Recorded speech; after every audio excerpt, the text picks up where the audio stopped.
to you. Every truth we face it clear. So, welcome to the Growth Unscripted podcast, where we bring on entrepreneurs, not only talk about their story and what they do, but we dive deep, okay? We dive deep. Today, I'm actually here with a phenomenal person today. This person is somebody who is very dear to me. He's a brother, and many of y'all don't know who he is, but y'all seen his work. I'm talking about welcome Pooch _studios to the what? To the world. To the world. Thank you for having me, my brother. Thank you. I'm glad for you even be here, bro. Appreciate Absolutely. you.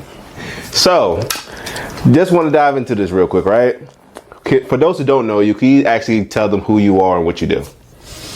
I would say I'm nobody, but I can't really tell people that, right? You can't tell nobody that. I'm a photographer, videographer, but I would say that I'm a videographer. I'm a dad. I'm a business owner. Okay. Yeah, like not a lot. I don't like talking about myself.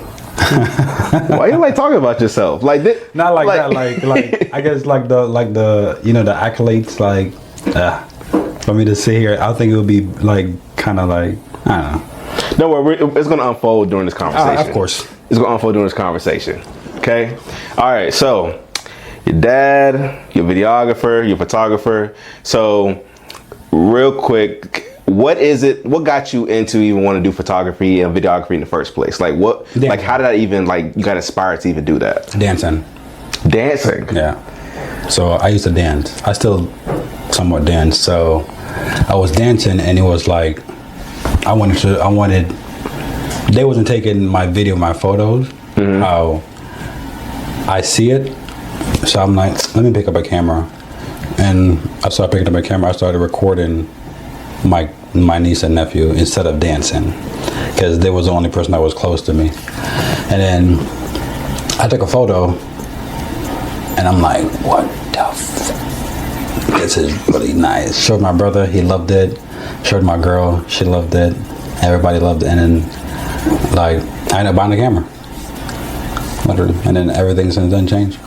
So you was dancing. I was dancing. But you had but you felt like this actually could have been shot a little bit different. That's a little bit more better. Just a little bit better. But then when you started like, know what? Let me take hold of that. And then when you started taking pictures and taking pictures of doing videos, like I could work with this. You know. Okay. And then that kind of carried you on. It flowed. And I was doing construction at that point, so I was like running job sites. Okay, so you were doing construction. So how did you even get into that? Like construction or? Yeah, construction. Was it just like you kind of like, I guess you were doing like Google research or whatever? Like how did that work? I didn't have an option. I didn't have a choice. I had to do construction. My dad is a supervisor of a company, so if you have boys, like I would see it, like you want them to learn the skill that you have or know. Right. So since I was like 12, 13, I know how to use my hands. Like I can go paint a house, I can take a window out, I can screw stuff by like a young age. So when I got older, like my only option was doing construction. Like, oh, my dad does it, I'm gonna do what my dad does. He already taught me the skills and stuff that I need to know to start it. So when I started it, I wanted to be like my dad. So you want to follow his footsteps? Yeah. Okay. And then while you was on that path, so clearly it changed. So while you was doing construction, like how did you even navigate? Like what made you like kind of like veering off that path into like, trying to get on your own? So when I started construction, you see, my dad wasn't here. My dad was in North Carolina when I graduated high school. So he was in North Carolina doing bigger projects, and I was in like Washington D.C. area.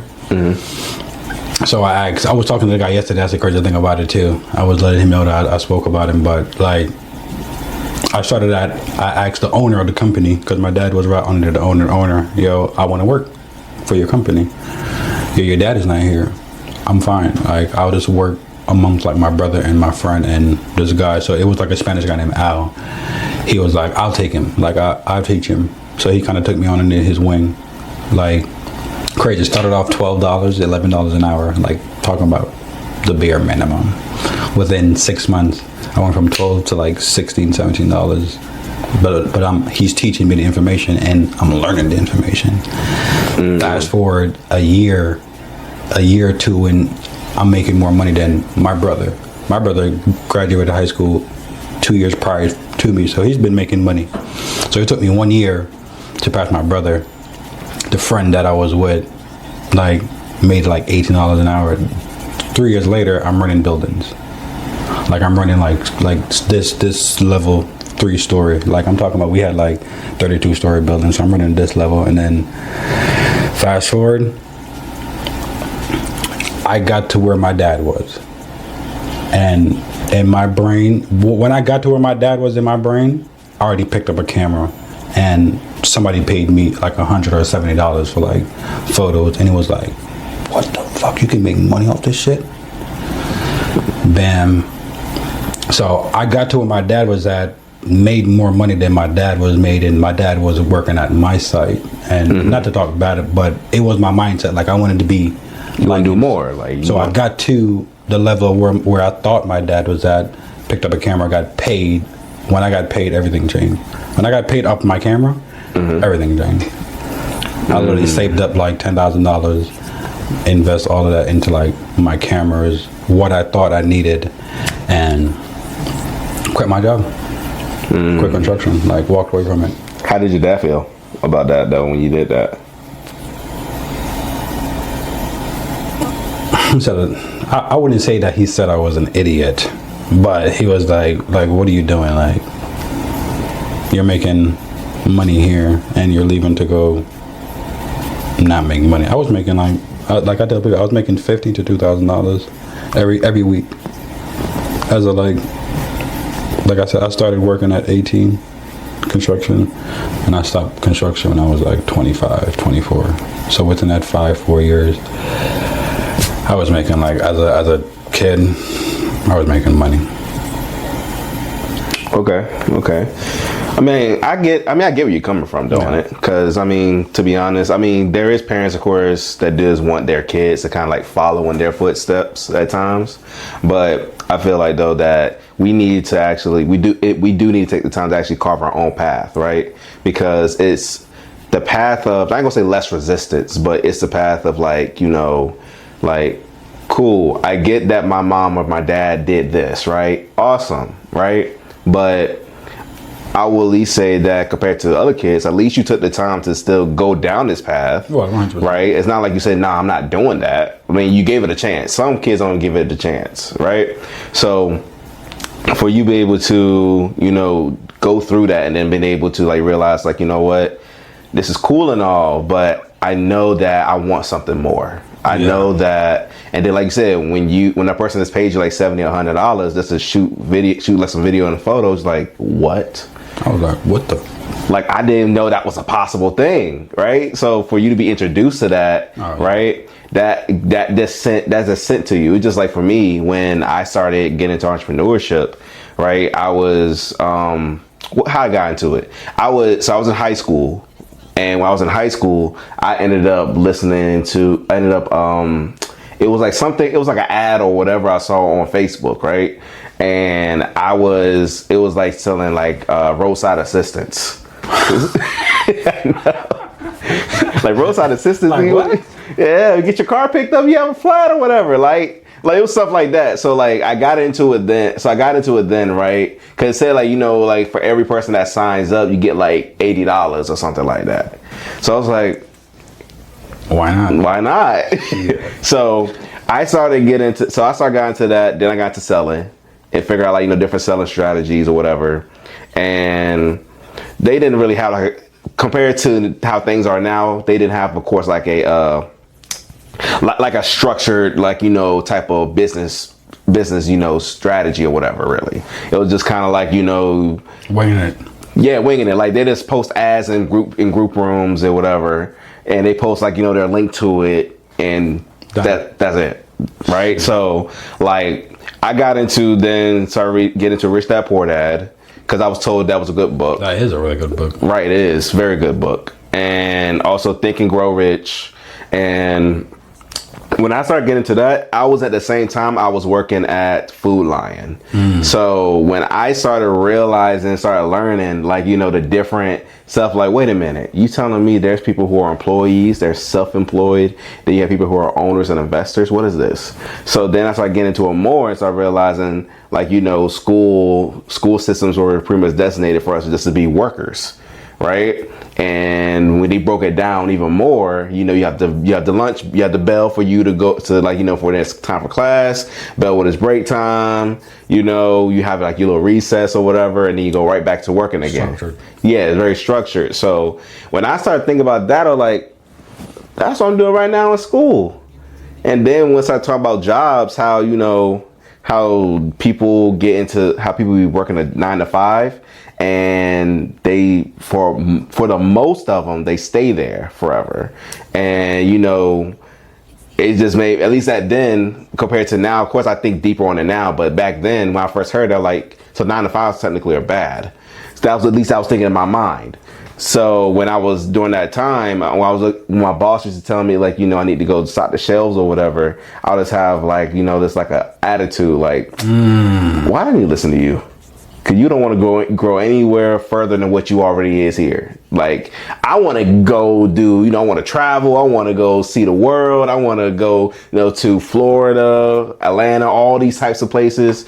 And, like, you know, I was young and naive. So, like, I wasn't really thinking on part of what I am now. So, like, that kind of at least put me on board to, like, you know, getting into, like, you know, entrepreneurship, and then start diving into, like, the different things, how to make money and all that.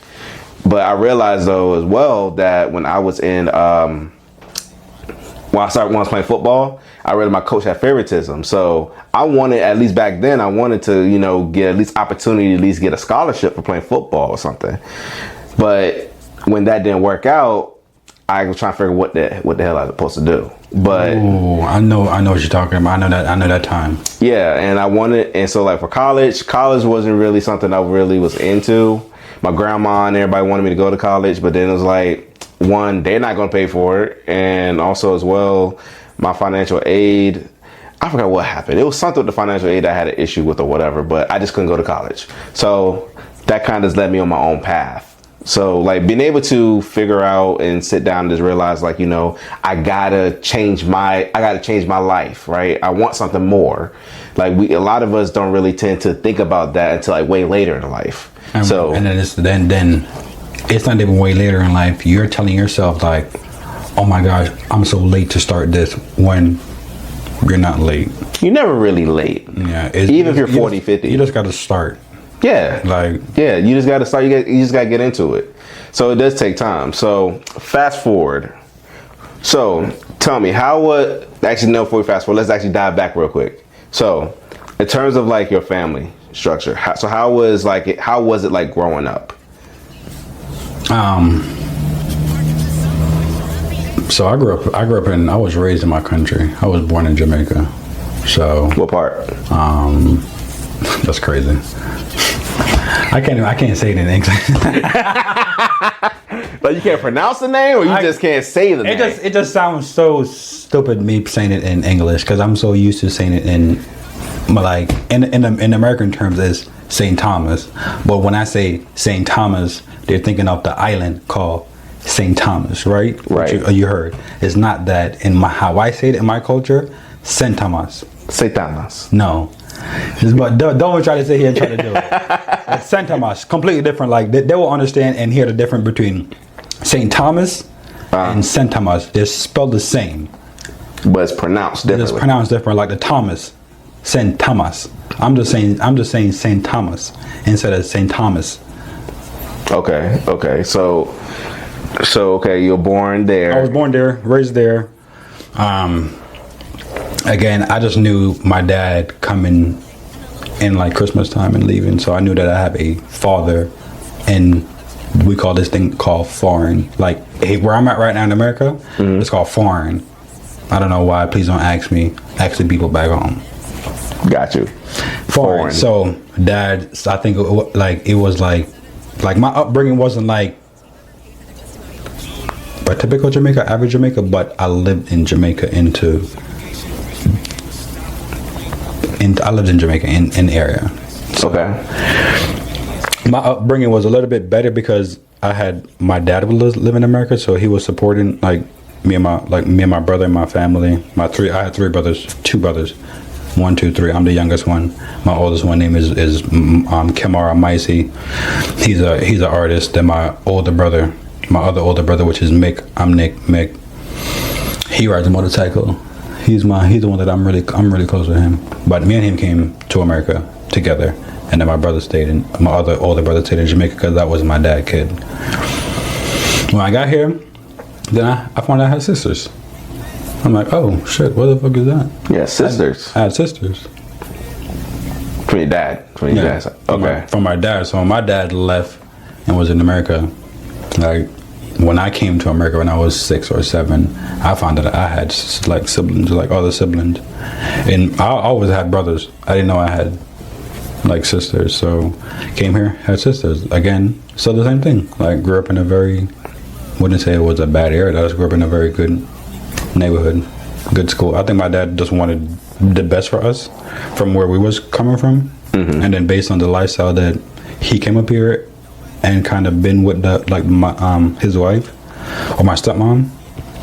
I think he just wanted better for us. So my upbringing was a little bit.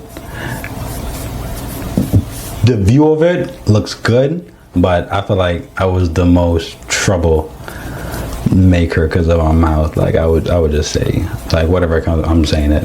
So I would always get in trouble. So you used to back talk a lot with your dad? Would never back talk to my dad because I was afraid of my dad because he would whoop my ass.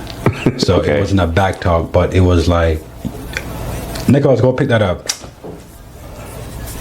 So it's like one of them, and he's like, or it wasn't a back. It was like I was a troublemaker. Let me just say that. Okay. Had a lot of energy as a kid. Just think of a kid that have a lot of energy, don't know how to contain himself, came from a different country to America. Wow, everything is just bigger. It's no trees. It's just, oh, there's squirrels. Oh shit. I was just curious. I was just curious. Oh, what? I'm black. Oh, cool. So there's racism here. What is that? You don't like me. Why you don't like me? Because oh no, it's not. No, my mom don't like black people. So it was just confusing for me, like my upbringing, like confusing, curious, good, happy, fun. It was just like it was like a fucking macaroni bowl. You just spin the shit around. Spin around and then just get something else a little different. Yeah, it was just crazy, bro. It was just crazy. My upbringing was really, it was different from, if you talk to a Jamaican, if you ever talk to a Jamaican, you will hear their upbringing completely different from my upbringing. Like some people in my country, when that age, like at 6, didn't have games, didn't have video games, didn't have clothes, didn't have shoes, didn't have bicycles, didn't have scooters, didn't have like the little Game Boys, like those stuff in the back, the PS, like PSPs. None of those. I had those because of my father. So I was looked at as the kid like, yo, bro, like, yo, you gotta fucking pooch, bro, because yo, he's got everything. So it was like one of them shit. Left, came back, like left and went on a plane, came back. Oh my gosh, Your Highness. Like it was one of them. Like, yo, bro, like it was different. Like, what the? I'm still the same person. But because I went on a plane to go somewhere else and come back, it's like, oh, you went somewhere, you went to heaven and came back. So I don't know. It's crazy. Can you go in that a little bit more? So like when you said, so like you went back to Jamaica and came back again to the States, or vice versa? Left my country. Okay. Nobody know I'm going nowhere. Nobody knows nothing but my mother. I didn't even know where I was going. Okay. I didn't know nothing until the day of, like packing up 4 o'clock in the morning. What did it told you to pack your stuff? My mom, not they. My mom, yo, pack up. My brother was older, so he was more aware. Right. So he didn't talk. Like he was just kind of like, go sit down. Okay. Like he don't talk. He just go do it. You tell me go sit. I'm asking why. It's too high. Like I'm curious. He's like, okay. So me and him came. Like I said, when you leave, when I leave my country, went up here. I came with like the Christmas time. Went back down with I'm talking about gifts, a bunch of gifts, because it was Christmas time. So it was like, what the fuck? Santa Claus is real. Telling everybody in my country, yo, Santa Claus is real. Look at all this shit. You're fucking stupid. Santa Claus is not real. You're an idiot. Your parents told, like, no, I was up late. There was no fucking present under the tree. I woke up in the morning and there was present. Santa Claus is real. What you guys are telling me? So that was my belief. Until the second Christmas, like when I came back up and like in the summertime, because I left and came back up, it was like I'm sleeping and I'm hearing moving, and I'm like, I hear something going on. You guys. So like I knew, because we had like an attic, so you have to pull the attic. They used to hide the stuff there, so they pulled the attic down, so like little stuff. But of course, you're a kid. You think your kid is sleeping? No, nigga, I'm up. I couldn't move, because if you move, it's like, go back to bed. Like one of those. So it's like I had to listen with my ears to see what's going on. Shh, I'm hearing. Oh, cool. All right, bet. So since then, so you just heard they were moving the presents, putting it down there. Over. Like I made 2 and 2. Like I hear the sounds. I'm hearing the raps. So you can hear everything. So I'm just I couldn't move though, but it was like, oh, okay, cool. So what's going on? You see, when I was with my dad, I used to live with my dad. He like I thought too. Of course, the same thing. That Santa Claus is real and stuff. Here's the thing though, how his house is set up. Let's say if this was the bottom floor, he had one of those old school vents that's like you could see through to the other floor, right? And so it was funny enough. It was like almost right there above where the tree is. I did. And also, I was trying to figure out like, so if he's the one doing it, where's the presents? Because I could never really find the presents. But then I like realized, oh wait, he has a shed outside, like a garage outside, right? And I was like, he went to go walk to the store or whatever. It's right around the corner of like 7-Eleven. So I took that time to go out there, curious, and just look. Curious. And then when I opened it, I saw the gifts. I was like, so he's really the one doing it. But it's like, you know what? I just want to still see how this is gonna play out. So I went to sleep. I woke up though, because now his floors, when you move around, it creaks. So like I had to be like flat as hell and like spider crawl to the vent. Come on now. To look down, and I see he's putting the gifts under there. And I was like, oh, got you. So it was red-handed. It was you. Yes. Okay. I was like, okay, and you told me that Santa Claus not gonna bring the gifts if I'm not asleep. No, you not gonna put the gifts under the tree unless I'm asleep. All right, figure them out fast. Real quick. All right, so fast forward. How was your experience in high school? It was amazing. Like all of my years in high school, elementary, middle school, and high school was amazing because I was different. Every class, I am the only Jamaican. I'm not black, I am the only Jamaican in there. If I come up to you, you're gonna know I am not American. Based on how I used to speak. Over time, like my English got better because I'm around people all the time, so I pick up, but amazing. High school. So how was that then? Can you give like, so how was it then like during that time when you was like learning how to be a little more fluent with it? Like, so I guess people just found it they found it interesting. They find it interesting. People find it interesting. Teachers find it interesting. Females loved it. Oh, he talks different. I'm aware of that. Oh. Okay, cool. Freshman year, I think, freshman year in high school, varsity football, track. If I was on the first or second fastest person in my school, at the freshman, I'm Jamaican. Everybody's talking about, oh, he's fast. Yo, Nick, he's fast. That was like, that's how I say it was just fun. Sophomore year, same thing. I just got better and better. Every year I just got better and better. Okay. And then now, so during this time though, you have already been doing like some videography and stuff like that? Not even. I never thought about it.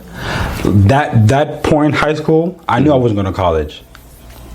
I knew I was not going to college. I got my first tattoo on my chest, mom was upset with my stepmom. Then my second tattoo was fame. I wanted to be famous. I wanted to have fame. So I knew that was not my direction. So I always wanted to be in front of the camera. But never. No matter what it was, even though I did construction, I always wanted to be in front of the camera. I always wanted to be like Hollywood movies, like I never picked up a camera, so it wasn't like, oh, I wanted to be a video. No, I wanted to be the person that everybody looked. That was my thing. Okay. So what was your passion, right? I know you have a huge passion for videography and stuff. So, like, what is it that you want to do with it? Like, what is, like, on that next level? What is it that you want to do to achieve that? I want to start shooting documentary. I am shooting documentary, so I started it. But my thing is, if I want to leave from shooting documentary to shooting like short film, like movies. Short film and movies. Yeah. Okay. And currently, right now, especially with some of your work, you shot models. A lot of high fashion, a lot of models. So I started off shooting that. How can you take us down the road of when, like, your very first time doing it, like your first time ever shooting it, what was going through your mind and all that stuff, like your very first time trying to do that? So my first time when I started taking photos, so I haven't even touched videos. It was just photos. Okay. And everybody, all the young niggas took the same photos. It was like, you stand up, you take the photos. That was it. That's all I seen. Studio, cool. How can that be different? How can, again, the same thing. I need people to know who I am. So how can I be different? So I bought a lens that was wide, used it, didn't like it. 6 months later, I met a guy named Jordan and my brother from New York. Took a photo of them. And I'm like, oh, I like this. But it wasn't up. I had to lay on the ground, stomach on the ground, lenses up in the air to give like the long and wide like angle. So that was my thing. And then once it clicked in my head, I'm like, oh yeah, it's over. Started doing it. Man, that went from Maryland. I'm still doing construction. So all of this, I'm still doing construction. I'm learning because it's like, I'm not dumb because I had to still work to provide and money and buy the lens and stuff. So weekends and stuff, bam. And I was a foreman, so when I get off work, I'm there. I had my own car, I had my own house, I had everything. Like, so started doing that. Then I started traveling to like New York, being around other people. Met a guy named Jordan. Jordan, he's a model, very, very amazing model, very, very amazing model, bro. And we started working together. He taught me, like. He taught me without even teaching me how to pose model, how to do everything because he was a model. I taught him how to use the camera, how to all of that. Went to New York because he was very good at what he does. I'm with him. Yeah, I'm moving to New York. I'm moving with you. That was my brain. Wherever you go, I'm going with you because that was my vision. But I know I had shit back here. Like I had a house. I just got a kid, like my daughter. Pause. I think I just had my daughter. Just had my daughter. You want to check the battery now? No, it's good. It's good. But I appreciate that, though. I give it like 10 more minutes. You like 10 more? Mm-hmm. Because I can look at it. It's yellow. Okay. So I just had my kid, and I left from dad to, it was like, do I stay down here or do I leave? So I went to New York, and everything blew up. That's when, like, I already had Pooch Studio. Pooch Studio was always my photography name when I even picked up a camera, but it was like Pooch Studio to the world. Like when I hit New York, everything changed for me. I was like, oh. Well, yeah, you're in a bigger city, way more opportunities. It was crazy. It was different. It was new. It was, oh my goodness. What was so when you got to New York, did you get like just flooded? Just with like, just hella people trying to get in contact with you, trying to get you set up, like want to work with you? I was already known in the DC, Maryland area, but when I got to New York and I got exposed to like the models, model agency, like studio, getting on the train and going to like, it was crazy. It was just crazy. Workshop, studio, it was just everything that you can probably think of. So in a day, I'm doing 5 things in a day.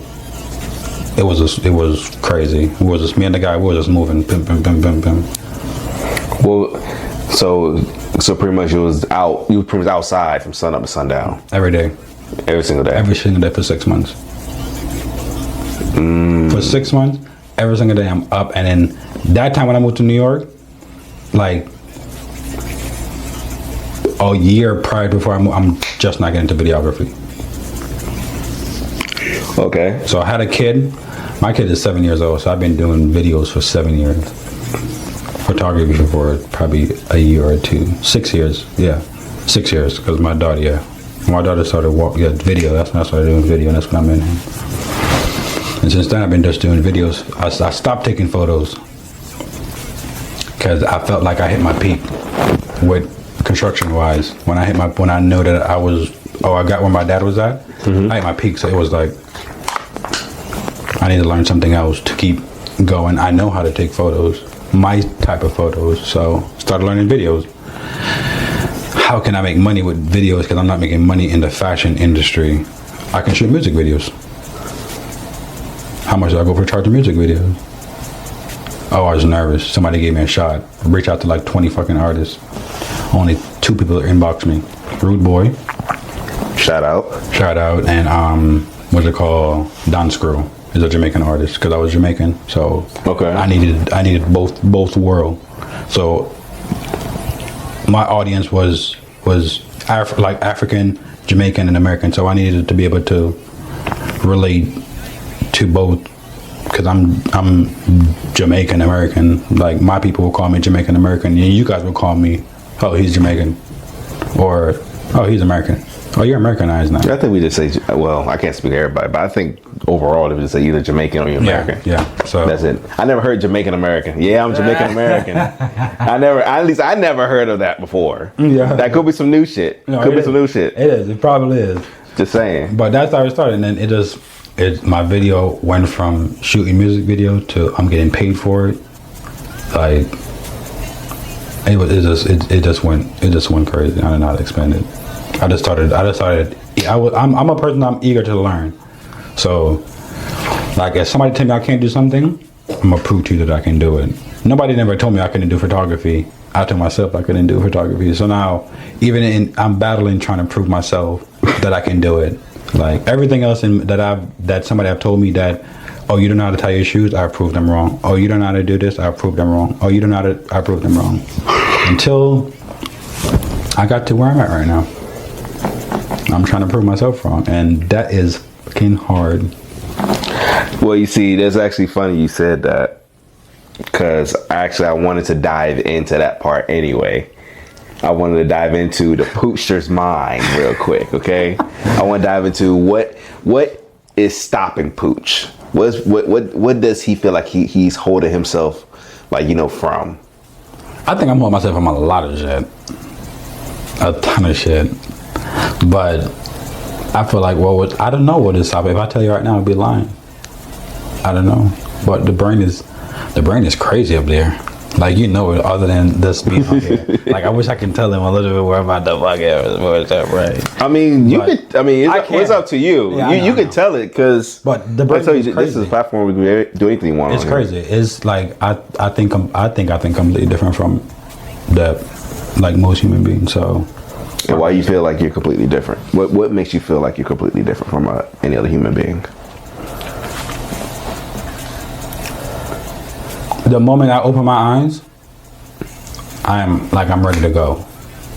Like, I'm not the person that open my eyes and I'm just gonna sit there and I'm gonna scroll a little bit. I'm just gonna sit in my bed and I'm just gonna wait. I can't. So you take action. So literally, I open my. Bathroom. I'm ready. I'm ready. I'm downstairs. I'm making coffee. I'm moving around now. Now I'm moving around. Now my girl's like, shh. It's 5 o'clock in the morning. I'm up. So now, because I have a girl and I have kids, I can't be how I want to be. So now I'm more selective. So it went from me getting up. I still get up. It's just I don't want anybody to say anything to me. You know what I'm saying? But still the same thing. But I just get in action as soon as I open my eyes. I don't know, and then I go until my battery dies. And my battery dies when my eyes close. My girl know a lot. Like she'll see me. She'll know like, yeah, you're gonna crash in a couple minutes, huh? I'm like, get into bed. I'm like, I'm good. You already what? Wake up in the morning. I got a video on my phone. I'm like, oh, she recording you on your sleep? Like, cause I'd be like, no, I don't. I'm up. No, you're asleep. But I just go until I can't go anymore. So I do as much as I can in the day. Like I've been around a lot of people. I know it's like, but my brain just was, that's why I'm just different from a lot of people. My girl don't move like how I move. She don't move. She don't operate like I'm the opposite of her. She's calm. She's relaxed. She's quiet. I don't know how to stay in one place. Do you feel like that a part of that reason too why you do that is probably has something to do with maybe probably like a past experience or experiences that you have probably developed or like, not developed, but at least came up, like dealt with growing up at all, you think? I would say, like, honestly, never thought about it. Never thought about that. But I would say it's the being in my country, how my country operates to come into America and seeing how it's a very big culture different. Very big. So the culture different kind of like my eyes is like, what the? I never want to get on a plane. Never want to get on a plane. Why? I never want to come to America. I love you, Dad. I never want to be around my dad because I didn't know who he was. I'm a mama's boy. I talk to my mom like I'll be with my mom hours at a time. There's certain time I'm around you, my headphones in, I'm on the phone with my mom. My mom is my person. So when I got up to get to that gate, like the person came and like, you know, when if you have a kid and you send your kid somewhere, you can pay $150 for somebody to like pick them up and take them from this stage to the next stage, wait until the flight is ready, put them on the flight, somebody else get to the other state, they pick that person up, wait for you to come as the dad and be like, hey, here's your kid, checked out, all right, good, he's safe. So now both parents know that you just have to pay a little bit more. So when they said you have to go with him, I went with him and like, oh, like we're gonna go through that gate where I see everybody's going through.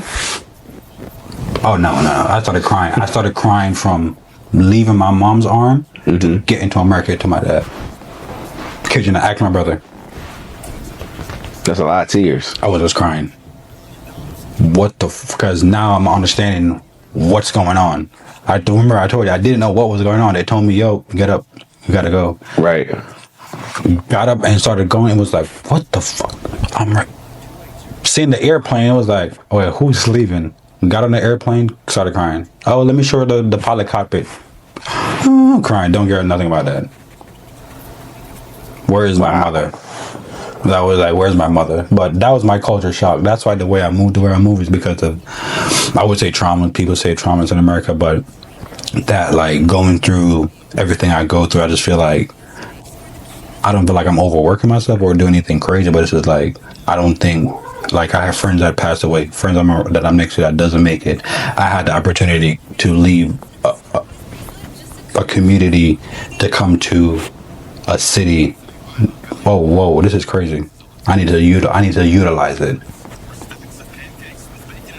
So that's my thing. Like, I don't know, maybe 5 years from now, we might sit down again and, you know, I might come up with something similar to it, but a little bit more deeper. But I feel like it's kind of like that, like, oh my gosh, like I have an opportunity that people in my country don't have the opportunity. I need to utilize the opportunity to become something. I can respect that. Yeah, but it might be even different, like I said, like, but, and then my mom is back in my country, so it's just like, I need to figure out how to make my mom proud.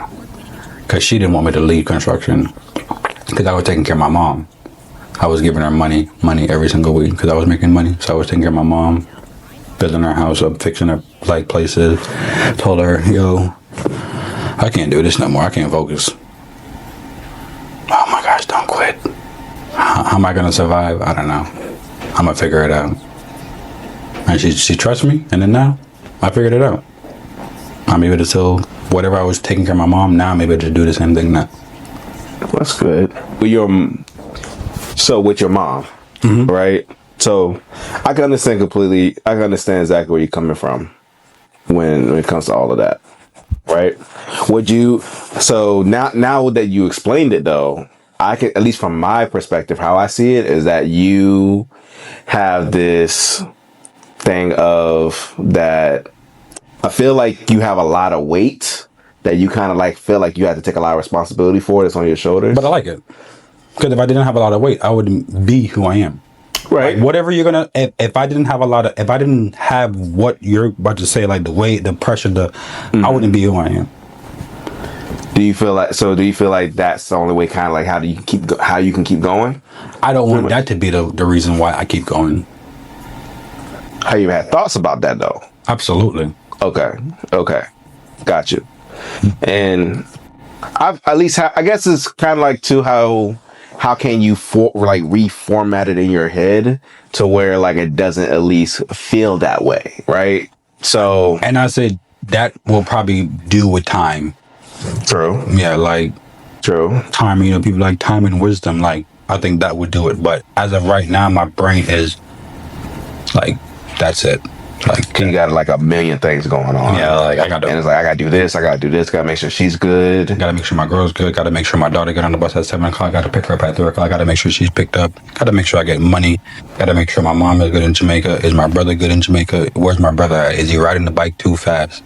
Something going on. Am I gonna still cool. I got my dad in New York, I got a bunch of shit. Sister in Florida. Do you do anything to kind of like what is like something you do then to like kind of like calm yourself or to like kind of, I guess, a debrief if you ever feel like look workout? Like my main thing is workout, and yeah, I work out. The other things that I do. Yeah, I work out. That helped 40%. Like, because I have to slow down and I gotta push and use my mental. So my brain is not. It's much more slower, much more controllable. During that times, I can feel you on that. Okay, so pretty much you get into videography. You're doing it now. You're doing some photography as well and everything. Doing videography, but now I'm adding what I stopped. The photography. I'm putting both of those now together to see. Got you. So, for those out there, let's say somebody's watching this, right? Mm-hmm. And let's say they want to get into doing videography and photography. What would be like some beginner tips that you will offer them? Well, shoot. Pick up the camera and shoot. Like, y'all see this plant right here on the decks. Shoot this plant 5 different ways. If you can shoot this plant 5 different ways, you're good. Like I said, the reason why my brain is different, because I go into rooms and I'm looking at how can I be able to shoot. A regular person going to the room and looking down as in like, wow, this look cool, or oh, okay, cool, or somebody don't pay attention. But how can you shoot this in 5 different ways? Okay. So you just pretty much saying like, hey, because one of the most important things about becoming a videographer, photographer is you gotta learn how to think outside the box and think of multiple different ways how to elevate something. Like pick up your camera and press record. That's the first thing I would tell somebody. And then the second tip is pick up your camera, press record, and shoot that 5 different ways. Shoot it in the morning time, shoot it outside, shoot it at nighttime, and you're gonna see the photos are gonna be different every single time, or the video is going to be different every time because okay. So what about lighting? Because I know how important you told me all the time lighting is important, but if you're just starting out, you're going to overcomplicate your brain with so much thing to do. So if you just focus on just one thing for 1 week straight or 2 weeks straight until you're going to feel it, I might be okay. Test yourself a little bit. Let me test myself and see if I can do it without the notes or without this. Oh, I fucked up a little bit. All right, cool. But I did it though. The next time you do it, I promise you're gonna you should. Should, in theory. Yeah, you should get it or catch it, but just shoot. Like a lot of people on the internet be like, oh, just shoot. They're absolutely right, but bro, shoot this 5 different times. Okay. And what about then in terms of they were so like, you know, overthinking it, and let's say they weren't sure what camera. Your phone. And why would you say that they could use their phone? Because everybody can afford a phone.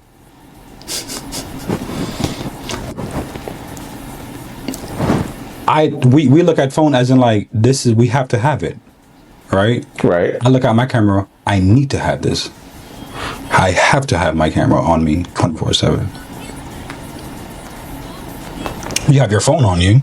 For you to go from spending $1,000 on the phone that you can text, you can call, you can do everything on that phone, correct? Correct. You go pick up a camera and only thing I can do is just shoot. Your brain is like, why would I spend this money? My brain is like, well, the specs on this one, well, I might need to get this specs over here. Let me compare the camera. I think I'm gonna go with this camera. Your brain is like, what the fuck am I spending $1,000? I'm not thinking about that. I'm thinking about which one needs to have a better spec. Which one have a better spec? I would just like that. Okay, that's how my brain. Other than you would be like, then you're gonna ask me. Then that's where the question comes like, yo, Pooch, which camera do you think I should get for like me being a beginner? I can be able to tell you that because I've played around with every camera and the settings and I know. So it's like, I can be able to, but your phone. Like the question to your phone. Okay. They got 4K. They got 1080. Once you're able to shoot with your phone and understanding it, get some lights. You got some little mini lights, some little small lights, and now you're still using your camera. You're not going to go invest thousands of dollars into the equipment that you see right here. Once you shoot and you understand your shoot and you like what you see, and you can't shoot because you wanted to look like my shit, you want to look like your stuff. Like you can use mine as a reference. Like I shoot like this guy named Creative Ryan. I like his work, and Peter McCannon. I like how he takes his photos. I like how he does his videos uncut, but I still use my poochness to make it a Creative Ryan pooch bowl, a Peter McCannon pooch bowl like photography. So that's with anybody. You see somebody that do podcasts, you might be like, oh, I want something to look like that person. We all take shit from other people. It's just what kind of make it. You take different skills, but you want to make it your own. Yeah. What make it so that way the things at least you took away from all that, it makes sense to you, and you're gonna feel it. Yeah. You're gonna feel like, all right, cool. This feel like me. Other than, dang, I feel like I'm doing what Devontae does. Then like some people just f that and then keep going. Other than, let me change it up just a little bit. Like just fucking little lights. Like you see the little lights in the background. Right. Make a very big difference. Turning off the light make a very big difference. It's just little thing. But I'm at the point to where I can make the lighting look and make the scene feel like how it's supposed to feel. Agreed. Okay, that makes sense too. I mean, I get what you're saying. I get it. And I'm just trying to make the audience. And I hope they do understand like what I mean by that. Just shoot. Just pick up your camera and just shoot. That's all you got to worry about. Don't worry about the camera. Don't worry about photos or take videos. The lighting. You're gonna go crazy because you're gonna want everything to look like this. Agreed. Because even like yesterday when I was with Coach T, shout out to her. Can't wait to have her on the show. We was at the my selfie museum. So like I was taking pictures on my phone when she was doing the interview and stuff with the boy Jeff, and also as well we did like one of the booths and took pictures. But like when he saw the pictures I was taking, because I used like the little ring light they have in there and then adjusted it and everything, he was like, yo, like this is crazy. But he didn't thought of that until somebody else did it, and that what you just showed him, I promise you that's gonna stick with him, because in his head he took something from you. I like how he put the light in like this. So now every time he might take a photo or whatever the case might be, video, he's gonna try to have the light look like this because he knows I've seen this quality like this. So it like I even said too that like you can grab a phone and take pictures all day, right?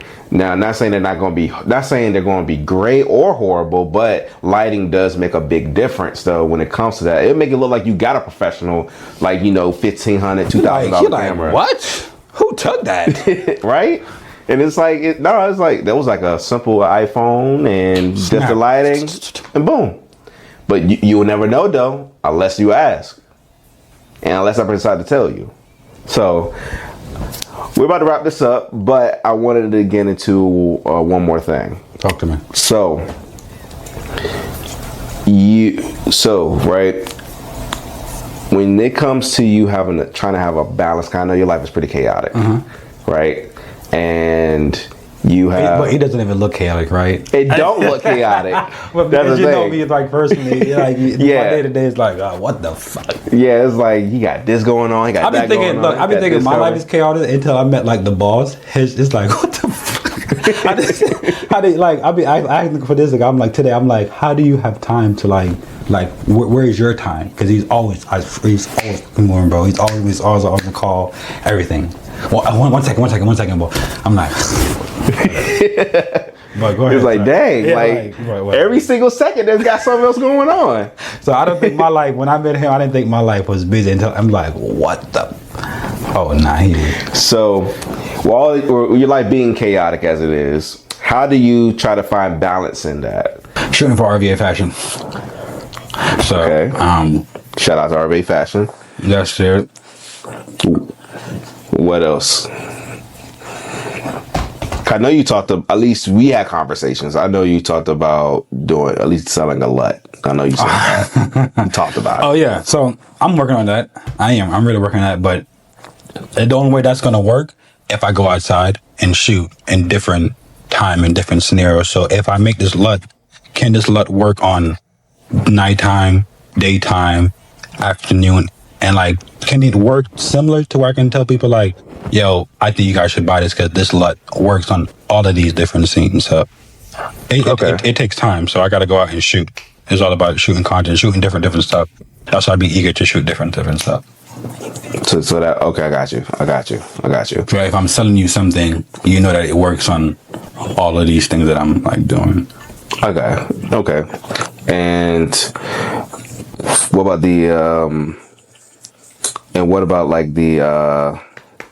was it? Oh, you had. What did you ever thought about making like a maybe like a ebook or anything like that? Probably pertaining to, huh? Where's the ebook? You don't know what an ebook is? I've heard it before. So ebook is. Y'all see how you looked at me like I was stupid?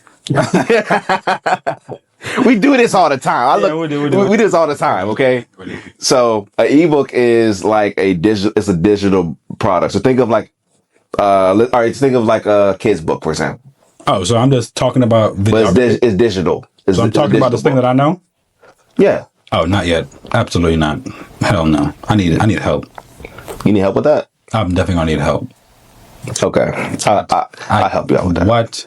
I'll help you out with that. We'll game plan. Yeah, we'll game plan business strategy. Like now I know what you're talking about. Now, yeah, it's not a walk in the park. Like, help me, please. Yeah, please.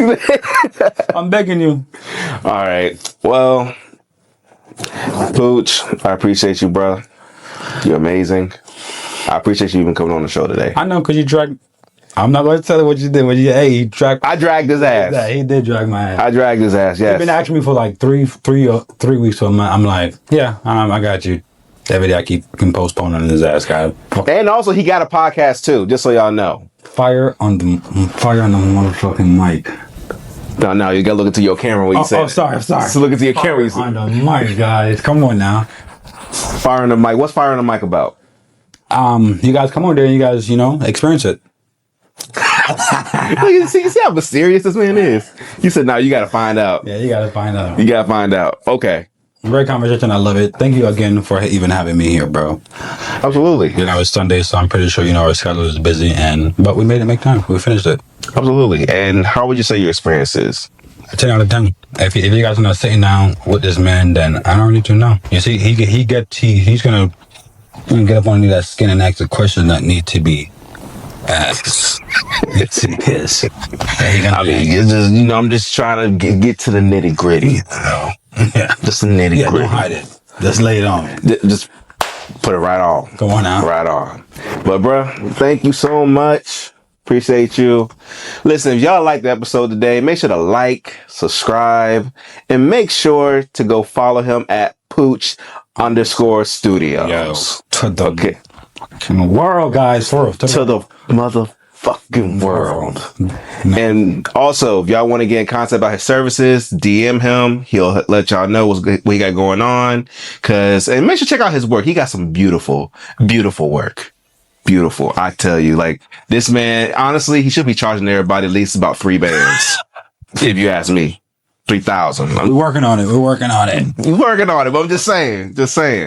But make sure to like, subscribe, make sure to leave a review on the video as well, because I promise you, I want to know y'all feedback. I want to know what y'all like, and also what y'all want to hear me talk about, because I definitely don't mind that. But thank y'all so much. Catch y'all on the next episode.